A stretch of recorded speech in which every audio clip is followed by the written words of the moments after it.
फटात खबर देखो 30 ਸੈਕਿੰਡ ਦੇ ਵਿੱਚ ਡਾਊਨਲੋਡ ਕਰੋ ਤੱਕ ਐਪ ਲਿੰਕ ਡਿਸਕ੍ਰਿਪਸ਼ਨ ਦੇ ਵਿੱਚ। देखो जी, ये बहुत ही अफसोस की गल है कि 6 साल बीत चुके हैं। 14 अक्टूबर को 6 साल बीत गए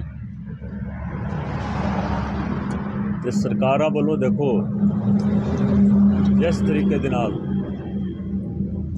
दे नाल काम किए जा रहे हैं वो बहुत ही असी कहांगे कि लोक हित के खिलाफ है।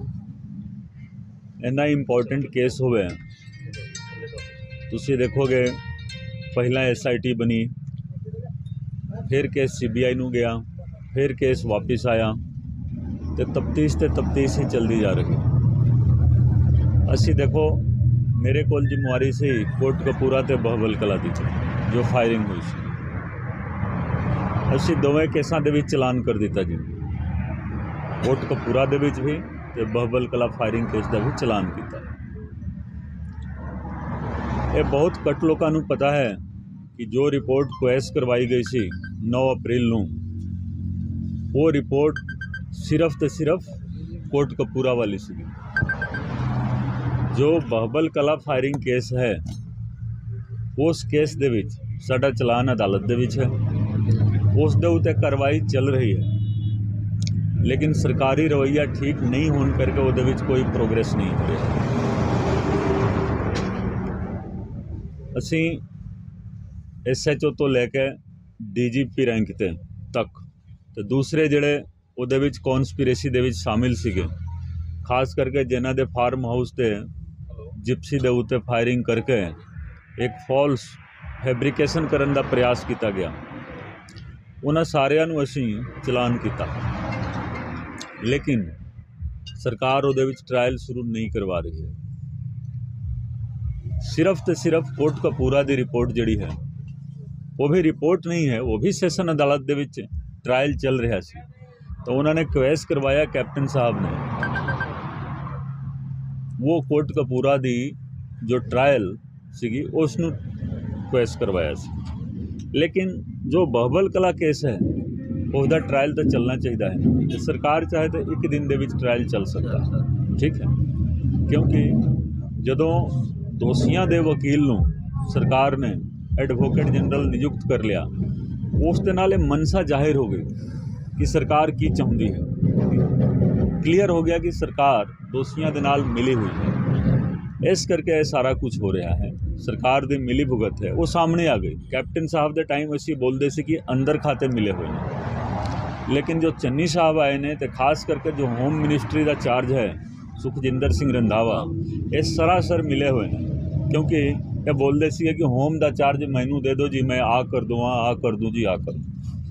लेकिन इन्हां दे भी अंदर खाते मतलब इन्हां दा गठबंधन हो गया है, इन्हां दा अलायंस हो गया है, इस करके कार्रवाई बंद है, कार्रवाई नहीं कराई जा रही। जेकर कोई आम केस हुंदा तो दोषियों नूं फड़ के पहला गिरफ्तारी हुंदी है, बाद दे विच परचा दर्ज हुंदा है और बहुत छेती सारा काम मुक जाता है। लेकिन ये इन्ना इंपॉर्टेंट केस है क्योंकि ये देखो वड्डे घराने जो पॉलिटिकल फैमिली के वड्डे लोग ने उन्हां दा सरासर दोष है, तो उन्हां दे नाल इन्हां दा राजीनामा हो गया है।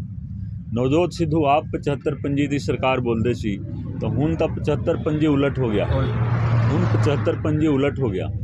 कैप्टन साहब के टाइम 75-25 सीगा, 75 कांग्रेस 25 अकाली, तो हुण बिल्कुल उलट हो गया, ठीक है कि नहीं। इस करके असीं यही कहांगे कि इस मुद्दे के उत्ते राजनीति नहीं होनी चाहिए। बरगाड़ी, कोटकपूरा ते बहबल कला, इन्हां मुद्दों के उत्ते राजनीति नहीं होनी चाहिए है। बतौर इन्वेस्टिगेटिंग ऑफिसर मैं यही सलाह दूँगा, जदों भी मैं इधर आउंदा हाँ जां जदों भी इस केस के बारे कोई भी चर्चा होंदी है, तो मैं यही कहता हाँ कि इस चीज़ नूं पॉलिटिसाइज ना किया जाए।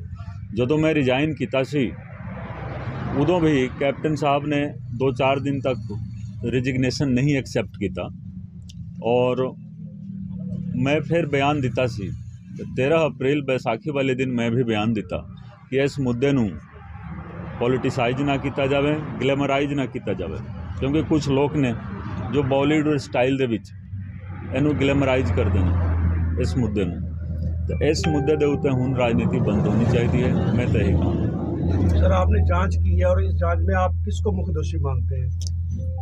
देखो जो जांच है, जो चलान दे दिता गया है, मैं कहा ना कि उदों दे जो SHO सीगे, SHO तो लेके DGP सुमेध सैनी तक उन्होंने चलान कर दिता गया है। सरकार की प्रवानगी भी मिल गई है, सारा कुछ ठीक है। बहबल कला केस दे विच कोई दिक्कत नहीं है।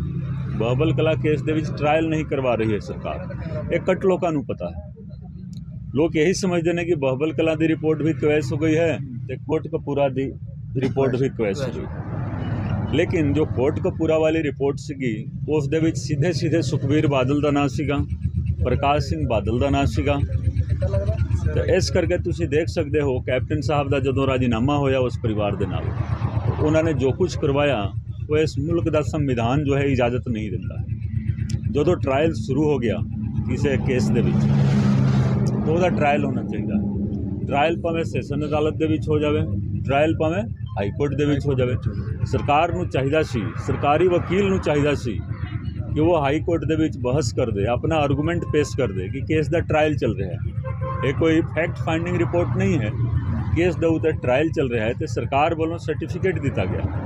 कैप्टन साहब ने बतौर होम मिनिस्टर, क्योंकि होम मिनिस्ट्री का चार्ज उन्होंने कोल सी, तो बतौर होम मिनिस्टर उन्होंने भी सर्टिफिकेट है कि जो रिपोर्ट है वो हर पक्षों कंप्लीट रिपोर्ट है, उसके उत्ते ट्रायल होना चाहिए है।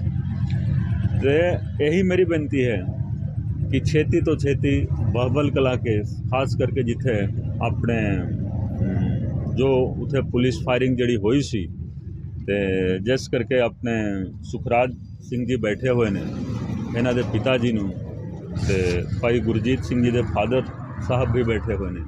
तो देखो इंसाफ तो मिलना चाहिए है ना, इन्हां केसां दे विच तो कोई अड़चन ही नहीं।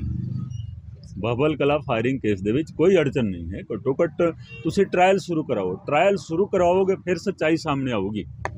ट्रायल जो शुरू होगा फिर सच्चाई सामने आऊगी। बगैर ट्रायल किसी नूं सज़ा या बरी नहीं किया जा सकता है। तो कोटकपूरा दे विच जो होया ट्रायल तो बगैर ही कुछ लोगों को बरी कराने की कोशिश की गई, नवी सीट बनाई गई। ये कहा गया कि 6 महीने के अंदर अंदर रिपोर्ट सैशन अदालत के विच दी जाए, लेकिन वो 6 महीना भी बीत गया। तो इस करके मैं यही कहांगा कि भावें ये सरकार है चन्नी साहब की जां कैप्टन साहब की सरकार है जां अकाली बीजेपी की सरकार सीगी, ये सारिया सरकारों के बारे में यही कहांगा कि ये राजनीति कर रहे हैं, सारे लीडर राजनीति कर रहे हैं, तो अंदर खाते सारे मिले हुए हैं। इस करके इंसाफ नहीं मिल रहा है।